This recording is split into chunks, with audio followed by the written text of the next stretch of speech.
But it sounds like game number 1 is ready right now. They're getting underway as we speak. Powder versus Jab. Both of these guys want to keep wins on the board to make sure they can make strides towards the top 8.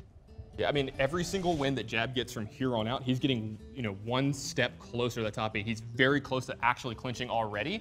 And we're seeing some interesting deck choices out of both of these guys right here. Yeah, Jab hasn't really played that much Control Warrior, and it seems like it's really kind of going back into favor, but Powder, not a big surprise to see him playing an aggressive strategy. That's a Cog Master in his hand. Yeah, those were 2 Cog Masters in his opening hand. He did mulligan, and it looks like we're seeing Mech Shaman here again. Yeah, this deck can be very dangerous against Warrior, but you can see Powder shaking his head. You see Powder shaking his head. He's not getting the matchup that he wants, nor the opening hand that he really wants. Well, I don't know if the matchup's really that bad. If you don't see a weapon, it's usually really good, but something like Armor Smith can also supplement against that, so he's got his work cut out for him if he wants to win this game. Yeah, this wasn't what he was expecting to see from Jab, though. I think he was really prepared to play against Druid.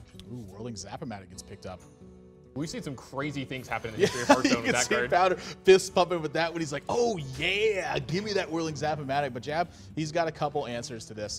Cruel Taskmaster's Was that your impression of Macho Man Randy Savage there? Oh yeah. That's what it sounded like to me. Yeah, he's going to make sure that he keeps his Armor Smith around too, like that he's diversifying these threats. Yeah, he's going to make Powder snap into a Slim Jim here. Powder once again shaking his head. And Spider Take gets added to his hand. I think it's another very strong one for him to have. As long as he can keep up the heat, that's how he's going to win this match.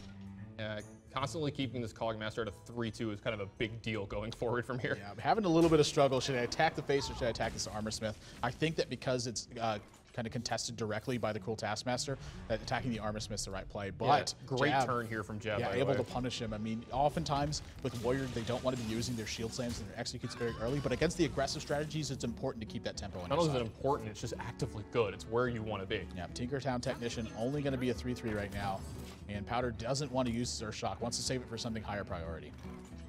Yeah, ooh, Emperor's Thorson picked up for Jab. That's something we don't always see in the more control aspect Warrior decks. Yeah, it just depends on how kind of heavy how heavy his strategy is. Given that Jab likes to play the mid-range style, not unexpected to see that influence in his build as well. Yeah, here what we're seeing is Jab really turn the corner. Great draw from Powder. He really needed a threat here. Yeah, Earthshock going to be able to make sure that Jab doesn't draw any cards, but he's really not that short on threats, honestly. He can take out the front half of this piloted Shredder. And then Big Game Hunter is only threat right now, but if he gets that turn 6 and he's very safe, look out. Oh, he picked up a Cruel Taskmaster as well here if he really wants to get aggressive here. I think he absolutely should be doing this too. Like using this Acolyte of Pain, the fact that it's been nullified by that Earthshock, you still get something out of it. Yeah, I mean, Powder's down to 2 cards in his hand.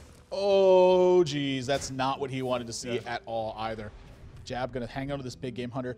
Sometimes stuff like Ragnaros and Dr. Boom finds itself in these builds, so no surprise. Yeah, I mean, you do usually have like 1 or 2 cards on the top, and we saw Doomhammer, earlier, but sometimes you do have something like Dr. Boom or Ragnaros. So holding on to it, I like it here in this position from Jab, because getting the 4-2 in play is not going to change too much going forward. Yeah, Powder actually just going to trade off his Flame Tongue Totem. Healing his totem there is actually a pretty big deal, but that Fiery War Axe is a pretty good draw as well. Heat continues to be added to Jab's hand, but if he uses his Fiery War Axe this turn, it actually saves him 4 damage. There's a chance that he does it, but he is over 30 right now, so he might just, YOLO this Emperor. Yeah, exactly. The fact he's at 33, I expect him to just turn up the heat. Sylvanas, given that there's a 0 power minion on the board, going to get value from it no matter what.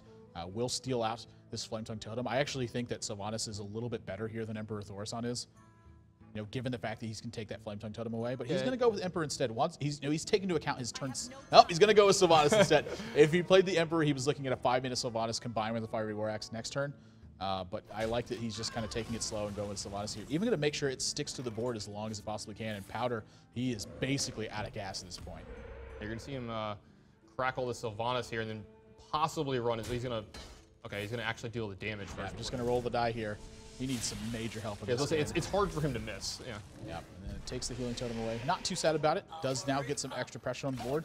But Jab, I mean, more than enough answers to keep this board under control. Yeah, this Fiery War Axe is going to be doing some work going forward. Yeah, I think that at this point he can take the game a little bit slower. Yeah, there's no cards in Powder's hand right now. Honestly, he doesn't even need to play the Big Game Hunter here. I wouldn't. I think it's one of the only ways you lose is if you play the Big Game Hunter and he does something like Dr. Boom. Or Ragnaros, yeah. Flame Tongue Totem going to be the first one cut down here. And once again, at 33, he's got to feel great about his Jab position. just in a pure driver's seat going forward from here. Powder picks up Rock Biter weapon, just another miss for him here. Yeah, not going to give up, though. Just going to continue to try to roll totems and get control over this board. You know, if Jab continues to draw dead, maybe that's a way Powder wins. Yeah, speaking of drawing dead, Shield Maiden, Yeah, not so dead.